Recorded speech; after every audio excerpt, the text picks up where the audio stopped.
जो कहूंगी सच कहूंगी, सच के सिवा कुछ नहीं कहूंगी। जैसे ही परी कोर्ट रूम में ये शब्द बोलती है, पूरा माहौल सन्न रह जाता है। जज की कुर्सी से लेकर दर्शक दीर्घा तक हर किसी की नजरें परी पर टिक जाती हैं। यह कोई आम केस नहीं है, बल्कि एक माँ की अपनी बेटी के लिए आखिरी लड़ाई है। कोर्ट रूम में रणविजय के वकील एक के बाद एक ऐसे इल्जाम लगाते हैं कि हर कोई हैरान रह जाता है। परी के बीते हुए रिश्ते, उसकी शादियां, उसका कैरेक्टर, हर चीज को शक के कटघरे में खड़ा कर दिया जाता है। रणविजय पूरी कोशिश करता है कि परी को समाज की नजरों में गिरा दे, ताकि कोर्ट उसके पक्ष में फैसला दे दे। लेकिन दोस्तों, इस बार कहानी सिर्फ इल्जामों की नहीं है। इस बार सच्चाई का तूफान आने वाला है। हेमंत, जो अब तक चुपचाप सब देख रहा था, अचानक खड़ा होता है और कोर्ट में ऐसा पलटवार करता है कि रणविजय के पैरों तले जमीन खिसक जाती है। हेमंत के पास सिर्फ दलीलें नहीं, बल्कि ऐसे सबूत हैं जो रणविजय की दरिंदगी को पूरी दुनिया के सामने नंगा कर देंगे। इसी बीच एक सबसे बड़ा शॉकिंग ट्विस्ट सामने आता है। रणविजय का यह दावा कि गरिमा उसकी ही बेटी है, पूरी तरह एक साजिश निकलता है। डीएनए टेस्ट की रिपोर्ट कोर्ट में पेश होती है और साबित हो जाता है कि रणविजय ने सिर्फ परी को अपने काबू में रखने के लिए यह झूठा ड्रामा रचा था। यह सुनते ही कोर्ट रूम में हड़कंप मच जाता है। दूसरी तरफ रणविजय का असली चेहरा भी सामने आने लगता है।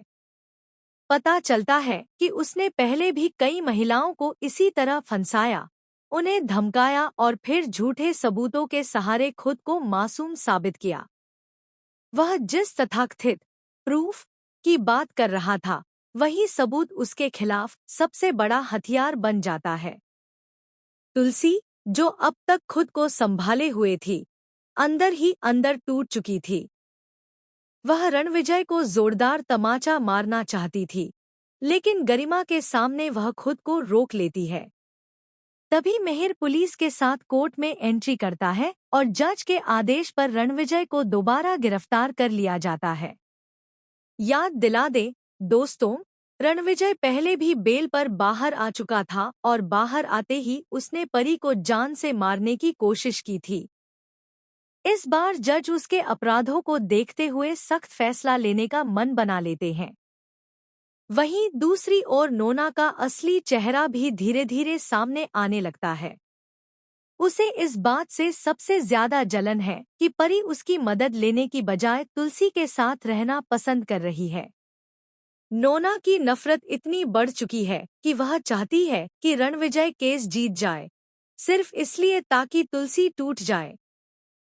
सबसे चौंकाने वाला मोड़ तब आता है जब हेमंत कोर्ट में यह खुलासा करता है कि नोना ही रणविजय को अंदर से सपोर्ट कर रही थी।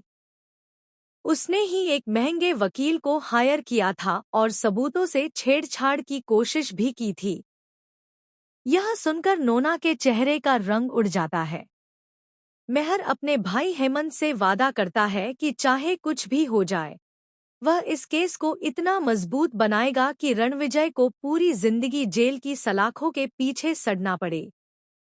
और आखिरकार जज वह फैसला सुनाते हैं जिसका इंतजार हर कोई कर रहा था। रणविजय को उम्रकैद की सजा। परी की आंखों में आंसू होते हैं, लेकिन ये आंसू दर्द के नहीं, इंसाफ के होते हैं। तुलसी अपनी बेटी को गले लगाती है और गरिमा पहली बार खुद को सुरक्षित महसूस करती है। अब देखना बेहद दिलचस्प होगा कि जेल जाने के बाद रणविजय कौन सा नया खेल खेलेगा। नोना को उसके किए की क्या सजा मिलेगी और क्या परी को आखिरकार एक नई सुरक्षित जिंदगी मिल पाएगी। फिलहाल दोस्तों, कमेंट करके जरूर बताइए, आप इस आने वाले धमाकेदार ट्विस्ट को लेकर कितने एक्साइटेड हैं? क्या आपको लगता है कि परी को पूरा इंसाफ मिल गया है या अभी कहानी में और भी बड़े राज खुलने बाकी हैं?